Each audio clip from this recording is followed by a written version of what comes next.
సభాధ్యక్షులు అప్పార్టీ కమిషనర్ గౌరవనీయులు చంద్రమౌళి గారు, ప్రొఫెసర్ సూర్యనారాయణ గారు, జార్ఖండ్ రాష్ట్రం నుంచి ఎంతో ఉత్సాహంతో ఉత్తేజంతో ఈ శిక్షణా కార్యక్రమానికి విచ్చేసిన భారతమాత ముద్దుబిడ్డలైన మీ అందరికీ నా హృదయపూర్వక వందనం, అభివందనం. నా పేరు డాక్టర్ నర్రెడ్డి తులసిరెడ్డి.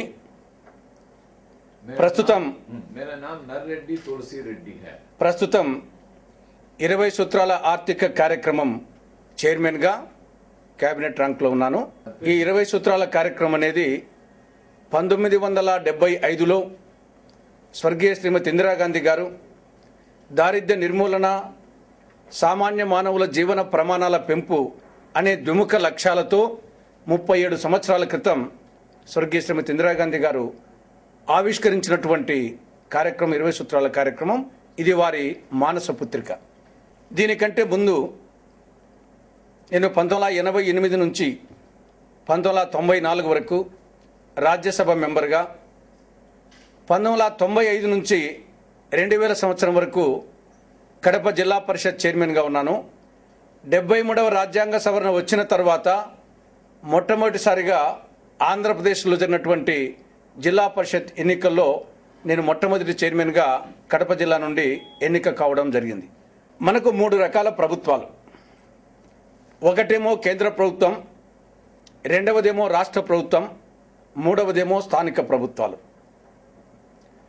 అగైన్ స్థానిక ప్రభుత్వాల్లో rural government, urban government. Again rural గవర్నమెంట్లో district tier, middle tier and lower tier. కాబట్టి ఇప్పుడు మీరందరూ ప్రభుత్వంలో పార్ట్ అండ్ పార్సల్. 73వ రాజ్యాంగ సవరణకు ముందు స్థానిక సంస్థలు, 73వ రాజ్యాంగ సవరణ తర్వాత స్థానిక ప్రభుత్వాలు.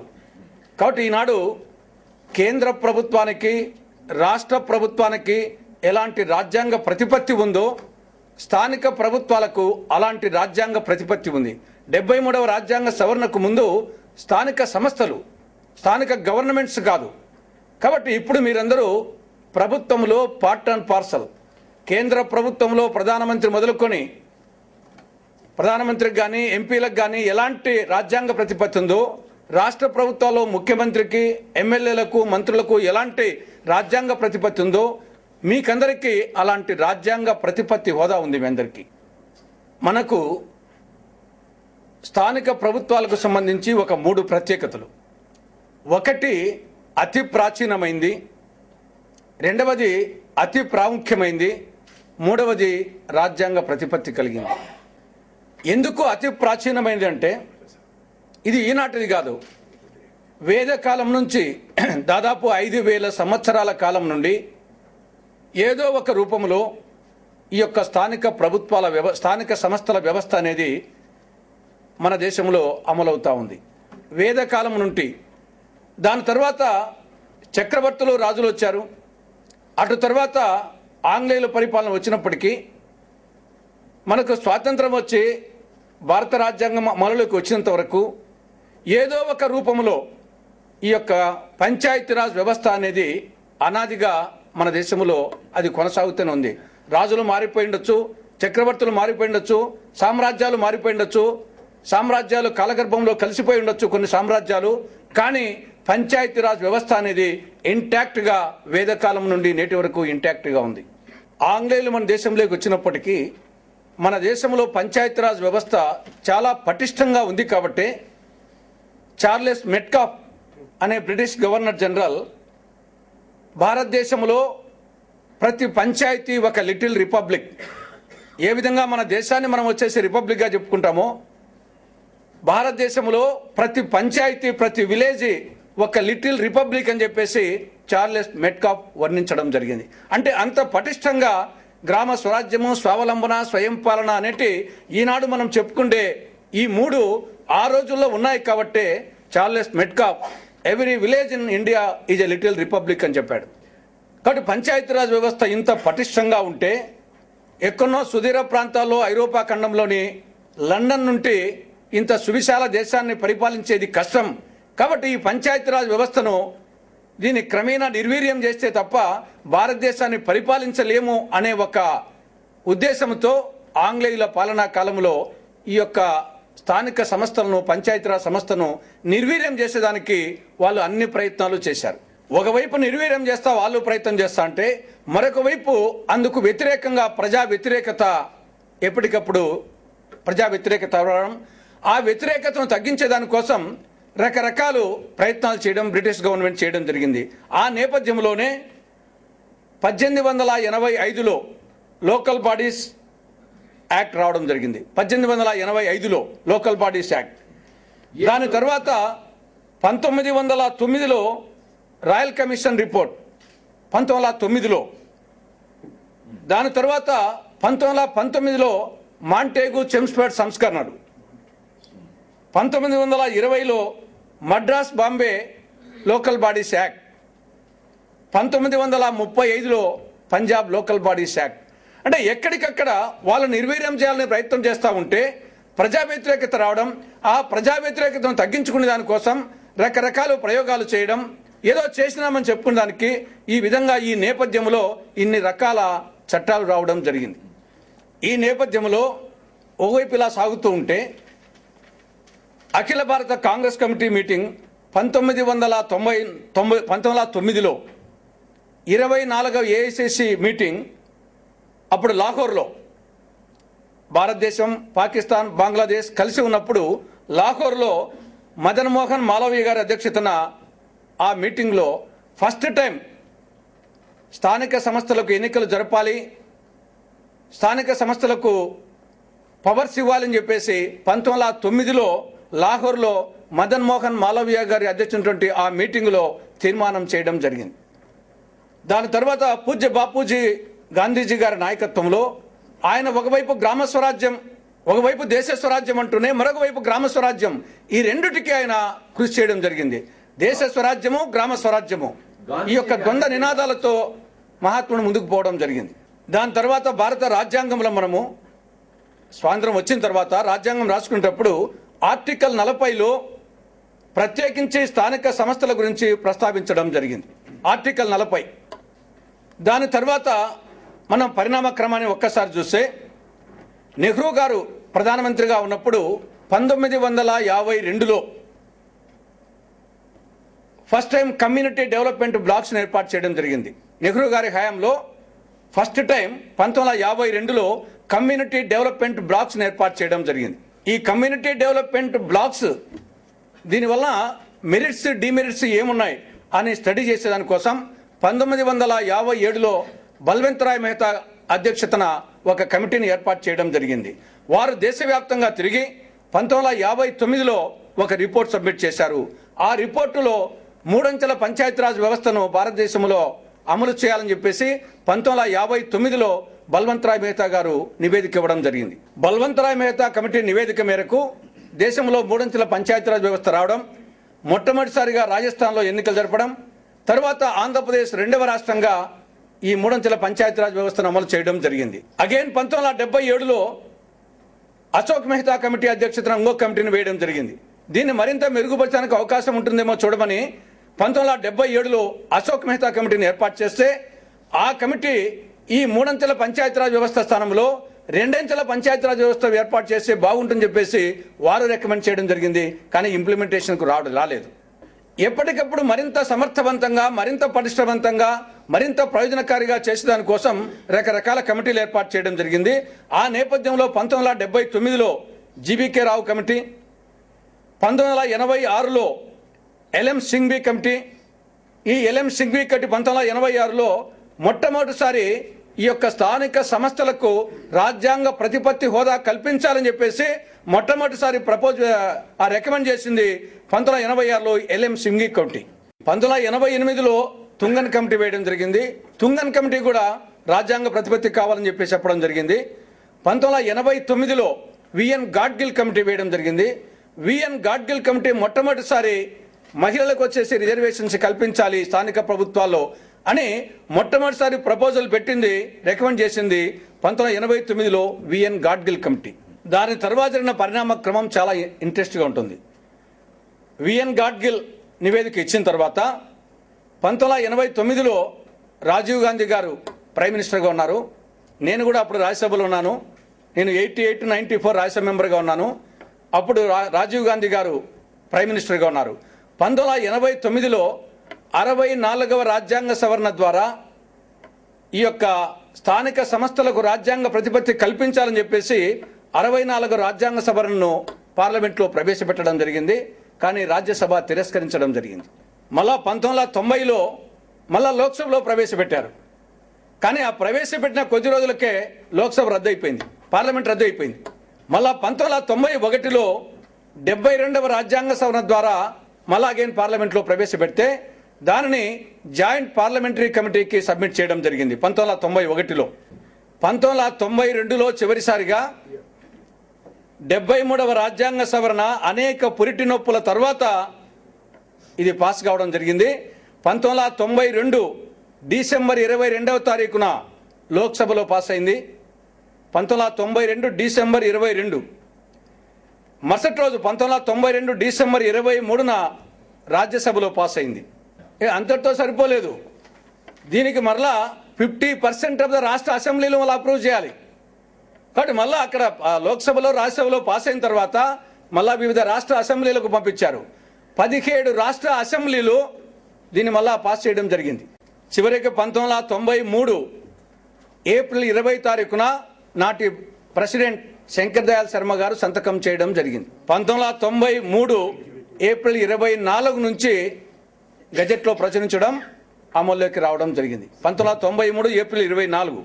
ఎందుకు ఇంత చెప్పాల్సి వచ్చిందంటే దీని పార్లమెంటులో రాజ్యాంగ ప్రతిపత్తి కోసం ప్రవేశపెట్టినప్పటి నుండి చివరికి ఇది పాస్ అయినప్పటికీ 4 సంవత్సరాలు గడిచిపోయినాయి. 4 ప్రధానమంత్రులు మారినారు. రాజీవ్ గాంధీ గారు, విపి సింగ్ గారు, చంద్రశేఖర్ గారు, పివి నరసింహారావు గారు వచ్చారు. రాజీవ్ గాంధీ గారి పీరియడ్లో 64వ రాజ్యాంగ సవరణ ద్వారా ప్రవేశపెట్టబడినటువంటి బిల్లు చివరికి ఆయన పోయారు. విపి సింగ్, చంద్రశేఖర్, తర్వాత పివి నరసింహారావు గారు వచ్చిన తర్వాత 93లో 73వ రాజ్యాంగ సవరణ ద్వారా 4 సంవత్సరాలు, 4 ప్రధానమంత్రులు, ఈ మధ్యకాలంలో వేరే రాజ్యాంగ సవరణలు 9 రాజ్యాంగ సవరణలు అయిపోయినాయి.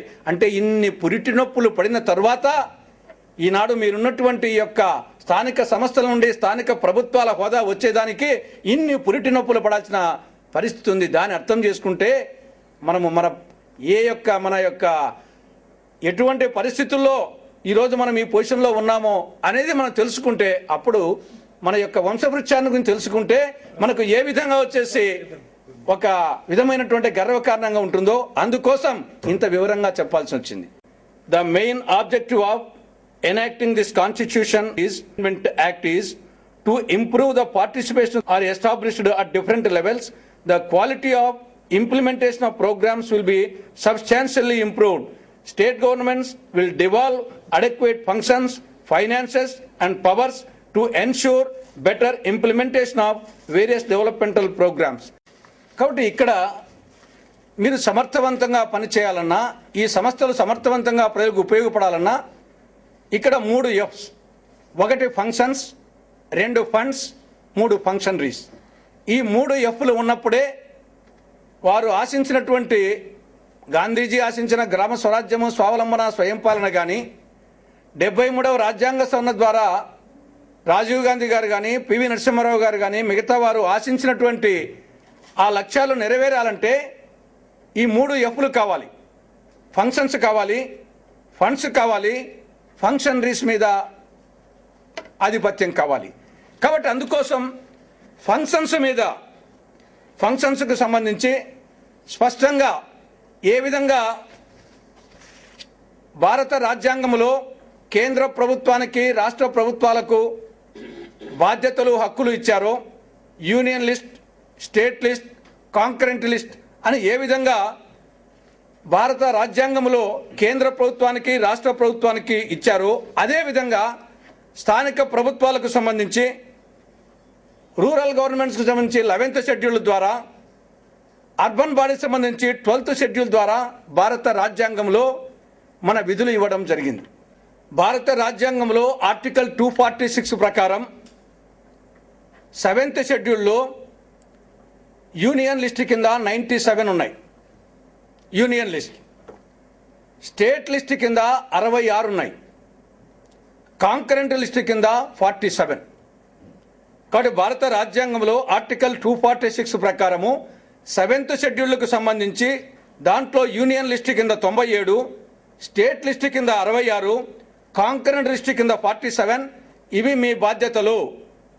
దీనికి సంబంధించి ఫండ్స్ కానీ అధికారాలు కానీ మీకున్నాయి అని యూనియన్ లిస్టు సంబంధించి కేంద్ర ప్రభుత్వానికి, మిగతా 66 స్టేట్ లిస్ట్ సంబంధించి రాష్ట్ర ప్రభుత్వాలకు, ఇద్దరికీ సంబంధించినటువంటి కొన్నిటి 47 మీద అటు రాష్ట్ర ప్రభుత్వానికి కేంద్ర ప్రభుత్వానికి ఇస్తూ, ఒకవేళ ఏదైనా డిస్ప్యూట్ వస్తే ఫైనల్గా కేంద్ర ప్రభుత్వం మాట చెల్లుతుంది అనే విధంగా భారత రాజ్యాంగంలో స్పష్టంగా చెప్పడం జరిగింది.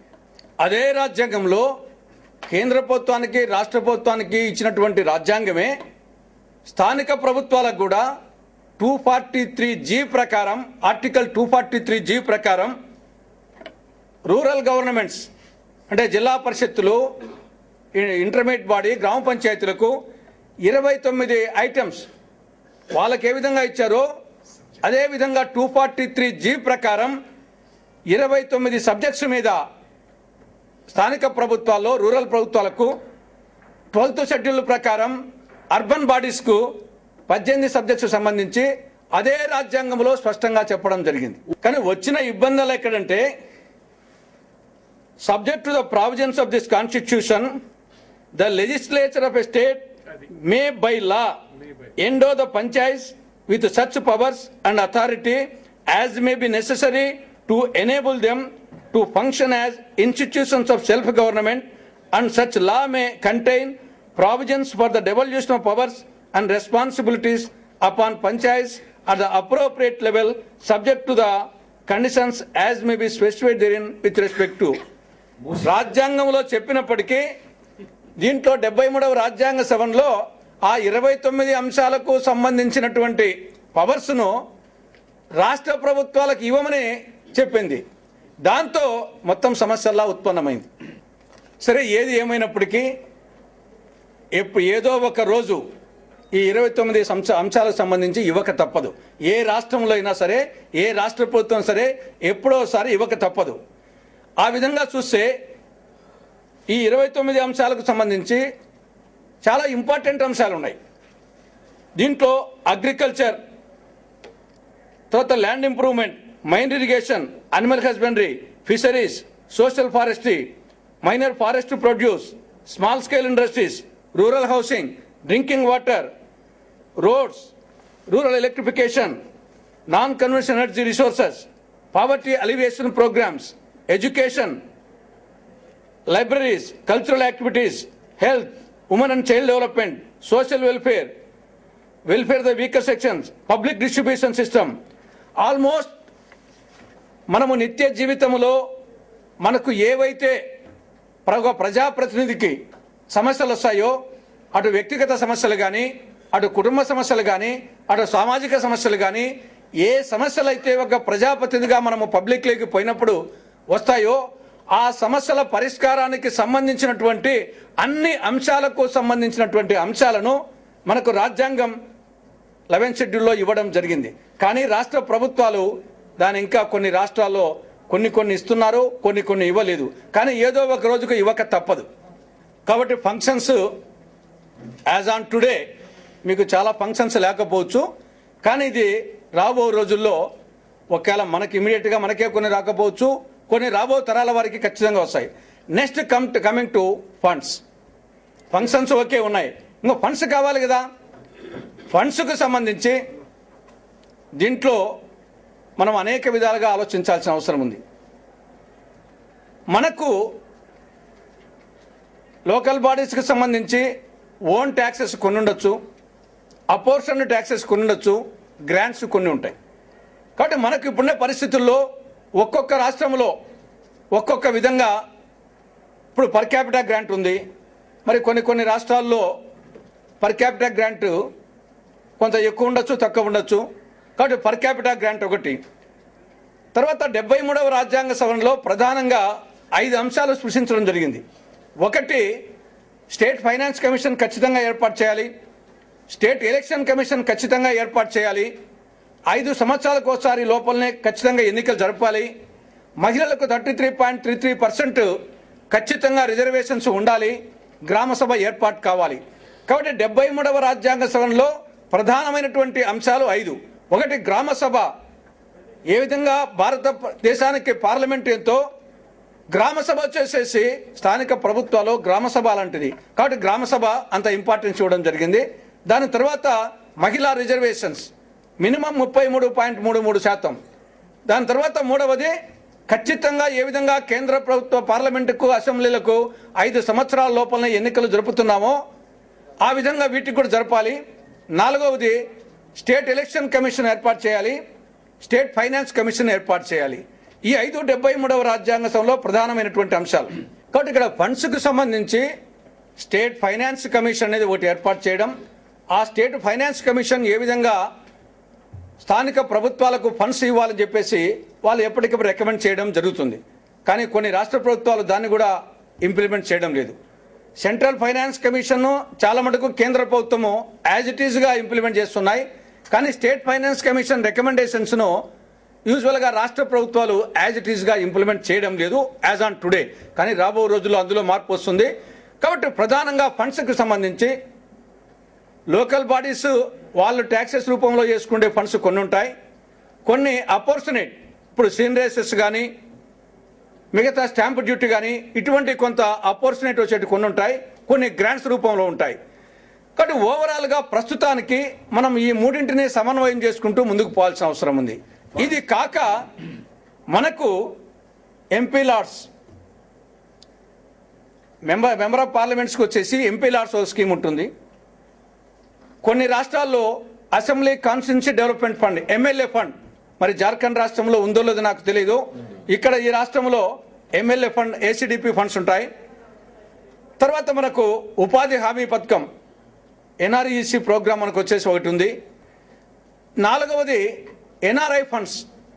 మనకు ఇటీవల కాలంలో ఎన్ఆర్ఐ ఫండ్స్ దాన్ని మనం సక్రమంగా డౌటైల్ చేసుకుంటే మనకున్నటువంటి ఫండ్స్కు జిల్లా పరిషత్ జనరల్ ఫండ్స్ కానీ, మనకు మిగతా గ్రాంట్స్ రూపంలో వచ్చినట్టు కానీ, అపోర్షన్ రూపంలో వచ్చినా కానీ మనకున్నటువంటి ఫండ్స్ కొంచెం తక్కువే కావచ్చు. కానీ వాటిని జాగ్రత్తగా మనం డౌటైల్ మ్యాచింగ్ గ్రాంట్ చేసుకుంటే అటు ఎంపీ లాట్స్తో కానీ, ఎమ్మెల్యే ఫండ్స్తో కానీ, ఎన్ఆర్ఐ ఫండ్స్తో కానీ లేదా ఎన్ఆర్ఈస్తో కానీ మనం అనుసంధానం చేసుకోగలిగితే మన దగ్గర 10 కోట్లుంటే ఏ 20, 30, 40, 50 కోట్ల కూడా మనం వర్కులు చేసే అవకాశం ఉంటుంది. ఆ విధంగా మనం సమస్యలను పరిష్కరించే అవకాశం ఉంటుంది. ఇప్పుడు ముందు మనకు ఉన్నటువంటి హక్కులను సద్వినియోగం చేసుకోవడం, మనకు ఉన్నటువంటి ఫండ్స్ను మ్యాక్సిమం యూటిలైజేషన్ చేసుకోవడం, మిగతా లేని వాటి కోసం మనం పోరాటం చేస్తూ రావాలి. ఆ నేపథ్యంలో ముందు మనకి ఏమేమి ఉన్నాయి అని తెలుసుకుంటే బహుశా కొన్ని ఆంధ్రప్రదేశ్లో ఉండేటి కొన్ని మీకు ఉండొచ్చు, కొన్ని లేకపోవచ్చు, కొన్ని అదనంగా ఉండొచ్చు. ఫర్ ఎగ్జాంపుల్ గౌరవ వేతనం.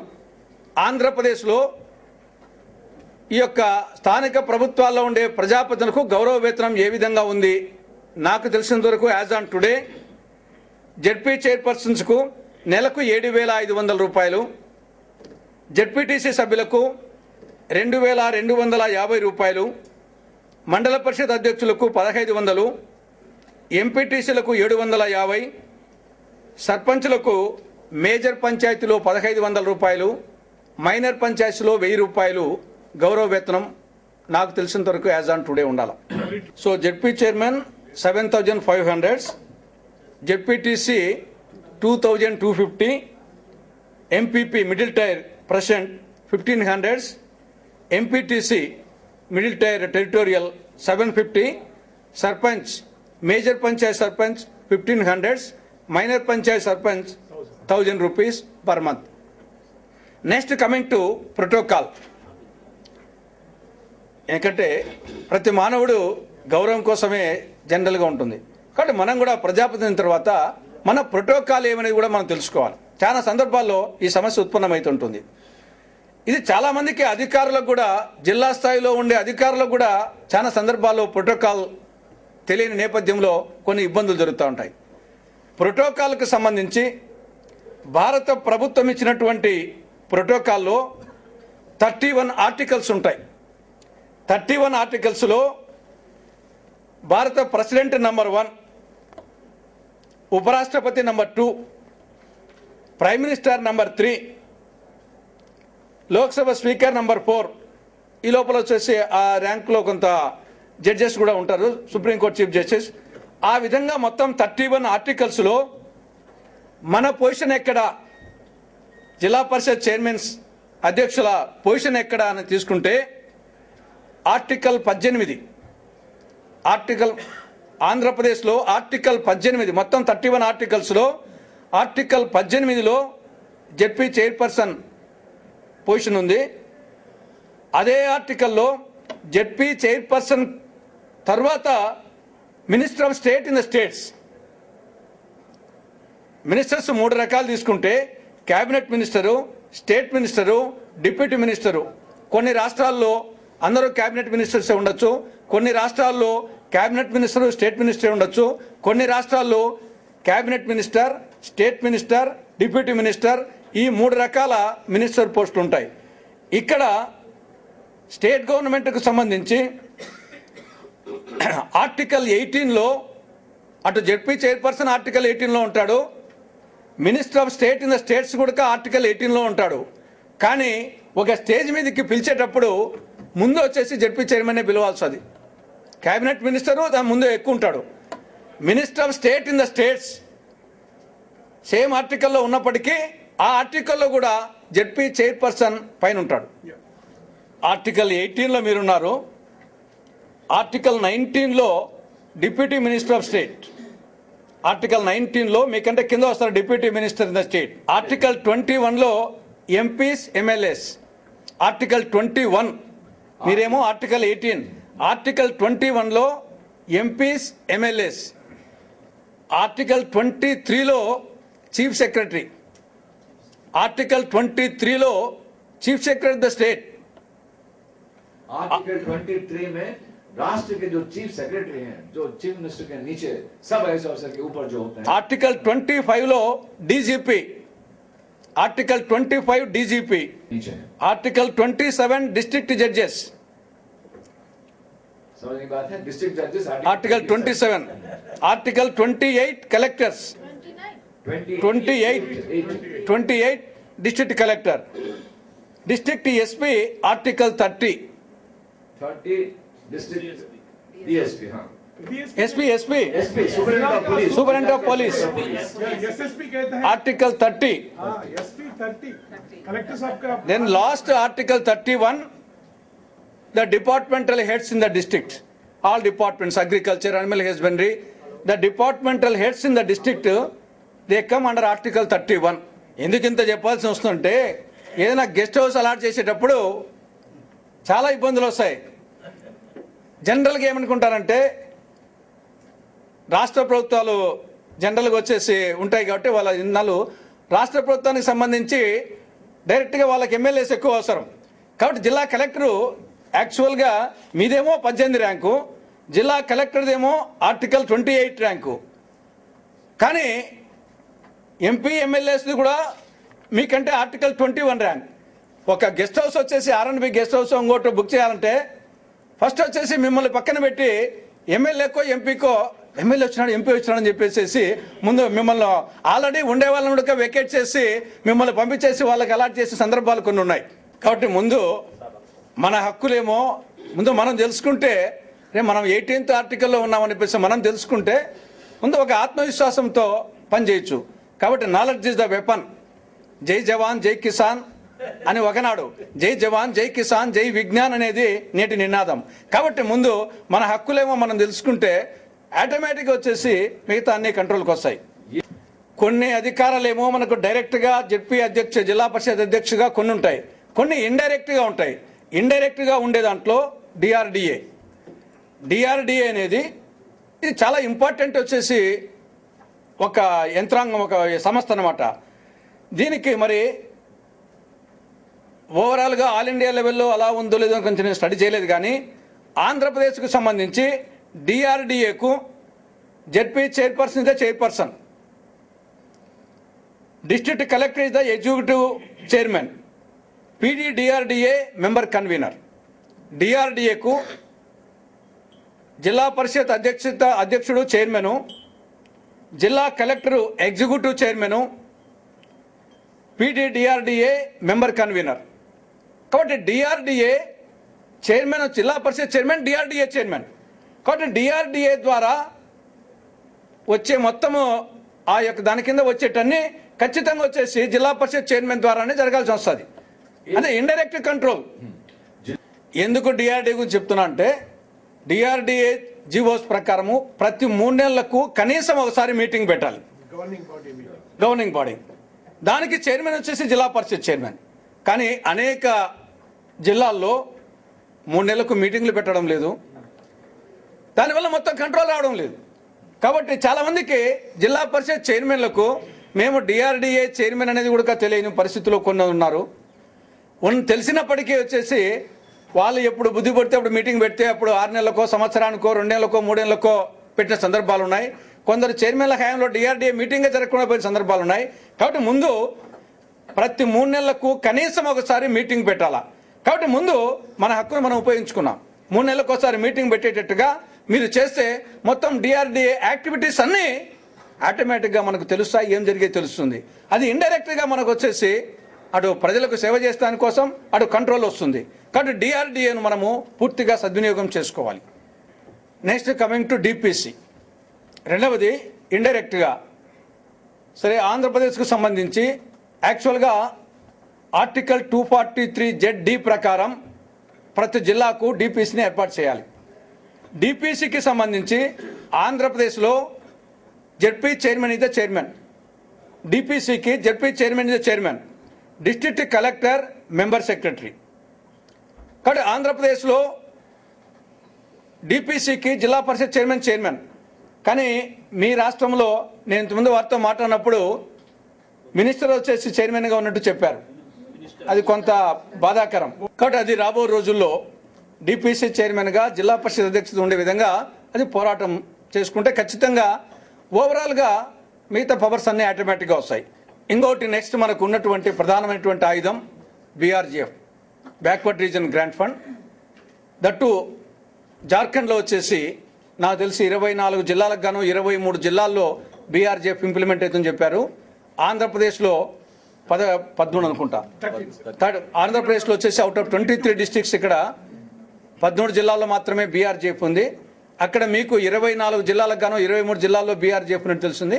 కాబట్టి మనకు BRGF అనేది బ్యాక్వర్డ్ రీజన్ గ్రాంట్ ఫండ్ అనేది గతంలో ఈ యొక్క స్థానిక ప్రభుత్వాలకు, స్థానిక సంస్థలకు లేనటువంటి ఒక సువర్ణ అవకాశం ఇప్పుడున్నటువంటి లోకల్ గవర్నమెంట్స్కి అవకాశం ఉంది. కాబట్టి BRGF కింద నాకు తెలిసి దాదాపు ప్రతి జిల్లాకు ఒక 30 నుండి 50 కోట్ల రూపాయలు ఎవ్రీ ఇయర్ వచ్చే అవకాశం ఉంది. కాబట్టి ఇది ఒక సువర్ణ అవకాశం.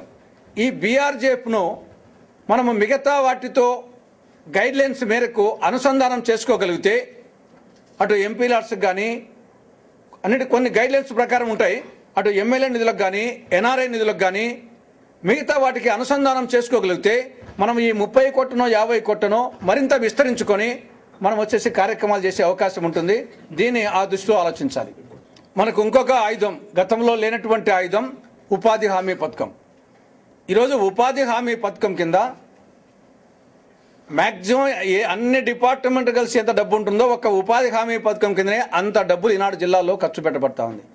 కాబట్టి ఉపాధి హామీ పథకాన్ని మనం వచ్చేసి పూర్తిగా సద్వినియోగం చేసుకోగలిగితే ఆ ఉపాధి హామీ పథకాన్ని కూడా మనకు జిల్లా పరిషత్ ఫండ్స్కు ఏ మేరకు అవకాశం ఉంటే ఆ మేరకు మ్యాచింగ్ గ్రాంట్గా డోటేజ్ చేసుకోగలిగితే మనము మిరాకిల్ సృష్టించవచ్చు.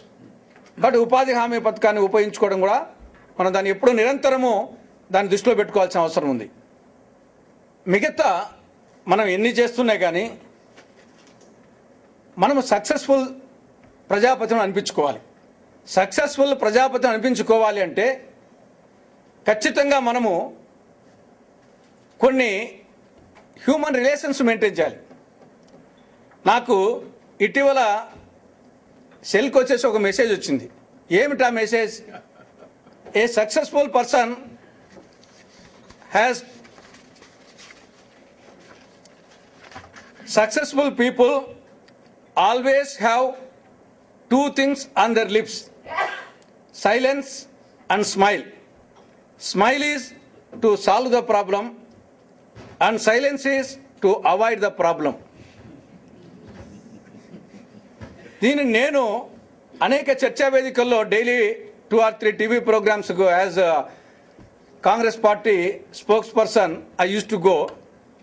నాకు ఈ మెసేజ్ వచ్చిన తర్వాత దీన్ని నేను ఇంప్లిమెంట్ చేస్తా అంటే చాలా హ్యాపీగా ఉంది.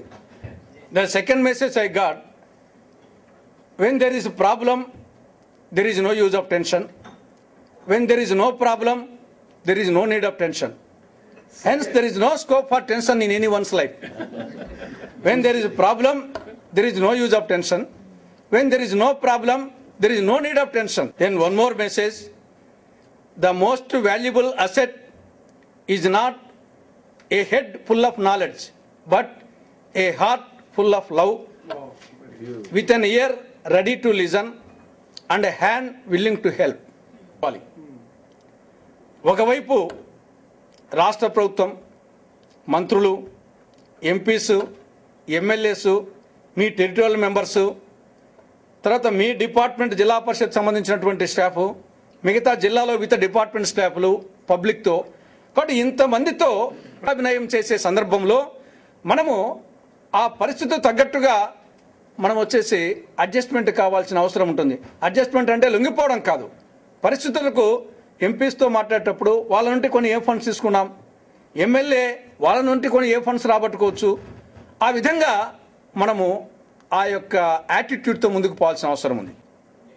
Be simple but look stylish, be tough but look soft, be alert but look cool, be a winner but look like a beginner, be simple but look stylish, be tough but look soft, be alert but look cool, be a winner but look like a beginner. Then success. In success there are 7 letters, SUCCESS. The S is self confidence, ఆత్మవిశ్వాసం. First S is self confidence, ఆత్మవిశ్వాసం. ఆత్మవిశ్వాస పూరితులకు కొందరి చరిత్రయే ప్రపంచ చరిత్ర అని చెప్పేసి స్వామి వివేకానంద అంటాడు. కాబట్టి మనము ప్రపంచ చరిత్రలో మహానాయకులు చూస్తే ఎవరైతే సెల్ఫ్ కాన్ఫిడెన్స్తో ఆత్మవిశ్వాసంతో ఉన్నారో వాళ్ళే నాయకులు కాగలిగారు. కాబట్టి first self confidence, S. Second U, untiring effort, అవిశ్రాంత కృషి. కృషి into కసి is called success. All winners are not hard workers, but every hard worker will be a winner on one day. All winners are not hard workers, but every hard worker will be a winner on one day. కాబట్టి you, untiring effort, అవిశ్రాంత కృషి. కృషి into కసి is called success. Next C, concentration, ఏకాగ్రత, మనము చేసే పని మీద ఏకాగ్రత. నెక్స్ట్ సి, కాన్సెక్రేషన్, పవిత్రత, మనము చేసే పని ఇది ఒక పవిత్ర బాధ్యతగా, భగవంతుడిటువంటి ఒక పవిత్రమైన కర్తవ్యంగా భావించాలి. నెక్స్ట్ ఈ, ఎంతూజియాజం, ఉత్సాహంతో పనిచేయాల. ఇసురోమని మనుషులుంటే దేశమేగెత్తి బాగుపడునో ఎన్ని మహాకవి గురజాడ చెప్పినట్టు తెగులైన కోటి తిన్న ఉంటే కన్నా ఎప్పుడు ఉపయోగపడదు. ఎంతూజియాజం, ఎప్పుడు మనం చేసే పనిలో ఉత్సాహంతో చేయాలి. Next S, start right now, time and tide wait for none, సమయం అమూల్యమని ప్రాజ్ఞులు ఎరుగుదురు. కాబట్టి స్టార్ట్ రైట్ నౌ, చేయాలనుకున్న మంచి పని ఇప్పుడే చేద్దాం. నెక్స్ట్ లాస్ట్ ఎస్, స్టెడ్ ఫాస్ట్నెస్, చొరవ ఉండాలి మనిషికి. కాబట్టి స్టెడ్ ఫాస్ట్నెస్. కాబట్టి SUCCESS, S is for self confidence, U is for untiring effort, C is for concentration, next C is for consecration, E is for enthusiasm, S is start right now, S is steadfastness. కాబట్టి దీన్ని ఈ 7 సక్సెస్లోని ఈ వర్డ్లోని 7 లెటర్స్ను మనం నిత్య జీవితంలో ప్రయోగించగలిగితే ఖచ్చితంగా ఆ word అనేది మన సొంతమవుతుంది. సక్సెస్ తప్పకుండా జీవితంలో విజయాన్ని సాధిస్తాం. చివరిగా ఒక్కసారి మనము జిల్లా పరిషత్ అధ్యక్షులుగా, బీడీఓస్గా, ఉపాధ్యక్షులుగా ఒక్కసారి మర్చిపోయి ఒక్కసారి మానవ మాతృలుగా ఆలోచిద్దాం. ఈ సృష్టిలో ఏనుగు మొదలుకొని పిపీలికం వరకు అనంతకోటి జీవరాశిలో మానవ జన్మ సర్వోత్కృష్టమైనదని సకల మతాలు, సకల శాస్త్రాలు ఉద్ఘోషిస్తున్నాయి. అటువంటి ఉత్కృష్టమైన మానవ జన్మను ఆ సర్వేశ్వరుడు మనకిచ్చాడు. ఈ మానవ జన్మ ఎన్నాళ్ళు ఉంటుంది? మనం జీవిస్తే 100 సంవత్సరాలు. ఈ కోటానుకోట్ల అనంత కాలచక్ర ప్రవాహంలో కృతయుగం, త్రేతాయుగం, ద్వాపరయుగం, కలియుగం, ఈ యుగ భ్రమణం జరుగుతూనే ఉంటుంది. ఈ కోటానుకోట్ల అనంత కాలచక్ర ప్రవాహంలో మానవ జీవితం 100 సంవత్సరాలు. ఎంత ఎంత ఎంత స్వల్పం. ఈ స్వల్పకాలంలో మరలా బాల్యము, కౌమారము, యౌవనము, వార్ధక్యం, అభం శుభమిరగని బాల్యం గడిచిపోయింది. ఆటపాటలతో సాగిపోయే కౌమారము గడిచిపోయింది. అసహాయులుగా, నిస్సహాయులుగా మిగిలిపోయే వార్ధక్యం ఎదురు చూస్తూ ఉంటుంది. ఇక మిగిలిందల్లా ఎంత ఎంత ఎంత స్వల్పం. ఈ స్వల్ప కాలాన్ని ఏ మానవుడైతే సద్వినియోగం చేసుకుంటాడో అతడే చరితార్థుడు, అతడే చరిత్రకారుడు. పరోపకారాయ ఫలంతి వృక్షః, పరోపకారాయ దుహంతి గావః, పరోపకారాయ వహంతి నద్యః, పరోపకారార్థం ఇదం శరీరం అన్నది సుభాషితం. పరుల కోసం ఒక చెట్టు మధురమైన ఫలాలు ఇస్తుంది. పరుల కోసం ఒక నది తియ్యటి నీరు ఇస్తుంది. పరుల కోసం ఒక ఆవు కమ్మటి పాలు ఇస్తుంది. ప్రకృతిలో ఒక చెట్టు, ఒక నది, ఒక పశువు పరుల కోసం పరితపిస్తూ ఉంటే ఈ ఉత్కృష్టమైన జన్మ ఎత్తిన మానవుడు పరుల కోసం, పరోపకార కోసం ఎంత తప్పించాలనో ఆలోచించుకోమని ఆ సుభాషితం చెప్తా ఉంది. ఇది మనకు ఆదర్శం కావాలి. మహాత్మా గాంధీ మొదలుకొని మదర్ తెరీసా వరకు మహనీయులు మనకు అందించిన సందేశం ఇది. కాబట్టి మనం ఏ పొజిషన్లో ఉన్నా పరోపకారం, మానవ సేవయే మాధవ సేవ, పరుల సేవయే పరమాత్మని సేవ అనేది ఆ సేవా దృక్పథం. మనం జెడ్పీ చైర్మన్గా ఉండొచ్చు, ఇంకో పోస్ట్లో ఉండొచ్చు. సేవ అనేది దట్ ఈస్ ద సుప్రీం. కాబట్టి మానవ జన్మకు ఈ యొక్క అవకాశం, మనకు ఈ జన్మ ఉత్కృష్టమైన మానవ జన్మ ఇచ్చాడు. ఆ మానవ జన్మలో పరులకు సేవ చేసే అవకాశం ఇచ్చే ఈ పొజిషన్ మనకి ఇచ్చారు. ఇది ఎన్నాళ్ళలో ఉండదు. ఈ ఉన్న సమయాన్ని ఈ యొక్క పరుల కోసం, సమాజం కోసం ఉపయోగిద్దాం అనే ఒక మానసిక ప్రిపేర్నెస్ మనకు కావాలి. చివరిగా, పువ్వెందుకు తీగపై పుడుతుంది, గుడిలోనో జడలోనో నిలవాలని, ముత్యమేల కడలిలో పుడుతుంది, ముచ్చటైన హారంలో మెరవాలని. ప్రతి మనిషి తన జన్మకు పరమార్థం తెలుసుకొని తన కోసమే కాదు పరుల కొరకు బ్రతకాలి. తానున్నా లేకున్నా తన పేరు మిగలాలి. ఇది మనకు ఆదర్శం కావాలి. ఈరోజు మనం ఉండొచ్చు, రేపు లేకపోవచ్చు. కానీ మనం లేకున్నా కానీ మన పేరు మిగలాలి. ఆ విధంగా మీరందరూ మీ యొక్క జీవితాలను, ఈ పదవులను ఈ సమాజం కోసం సద్వినియోగం చేయాలని, మీరందరూ చరితార్థులు, చరిత్రకారులు కావాలని, మీ యొక్క కర్తవ్య నిర్వహణలో మీరు విజయం సాధించాలని, జయీభవ దిగ్విజయీభవ అని చెప్పేసి మీ అందరికీ ఒక సీనియర్గా, ఎందుకంటే నేను 95 నుంచి 2000 వరకు 12 సంవత్సరాలు ఒక సీనియర్గా జయీభవ దిగ్విజయీభవ అని చెప్పేసి మీ అందరినీ దీవిస్తూ మరొక్కసారి ఈ అవకాశాన్ని కల్పించిన మీకు, నిర్వాహకులకు అందరికీ నా కృతజ్ఞతాపూర్వక నమస్సుమాంజలి తెలియజేస్తూ సెలవు తీసుకుంటున్నాను.